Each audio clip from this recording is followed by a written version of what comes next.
जी हाँ मेरे दोस्तों, मेरे साथियों, गरीबों के मसीहा, नौजवान दिलों के धड़कन, पिछले दलितों के सम्मान, मजदूर किसानों के अरमान, हम सबके स्वाभिमान, आज आदरणीय बड़े भैया अखिलेश यादव जी को अब की बार 2022 में विजयी बनाए, कामयाब बनाए। मिशन 22 के बापुल तैयारी, सबके वोट साइकिलिए पे मारी, सबके वोट साइकिलिए पे मारी।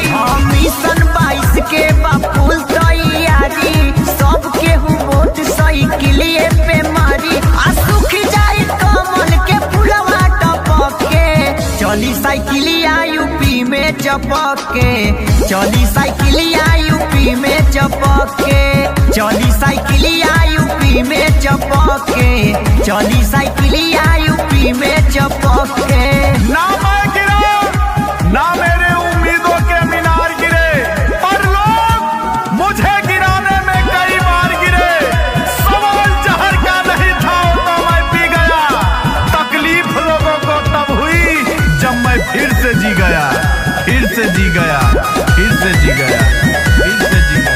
हे योगी जी, कोनो कामो न कैला हो, का गोरखपुर से अइला हो, गोरखपुर से अइला हो।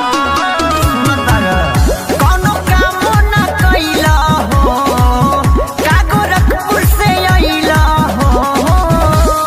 सरगी उठावा तू भागल पके, चली साइकिलिया यूपी में चपक के, चली साइकिलिया यूपी में चपक के, चली साइकिलिया यूपी में चपक के, चली साइकिलिया यूपी में चपक के। अखिलेश यादव जिंदाबाद, जिंदाबाद जिंदाबाद, अखिलेश यादव जिंदाबाद, जिंदाबाद जिंदाबाद, अखिलेश यादव जिंदाबाद। जिंदाबाद जिंदाबाद।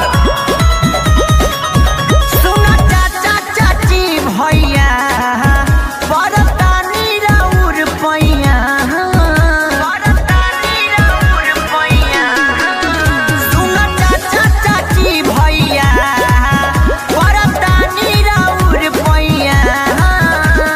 दबी हो बटनिया पोलिंग पल पके, चली साइकिलिया 22 में चपक के, चली साइकिलिया 22 में चपक के, चली साइकिलिया 22 में चपक के, चली साइकिलिया 22 में चपक के। मिशन 22 के बापुल तैयारी, सबके वोट साइकिलिए पे मारी, सबके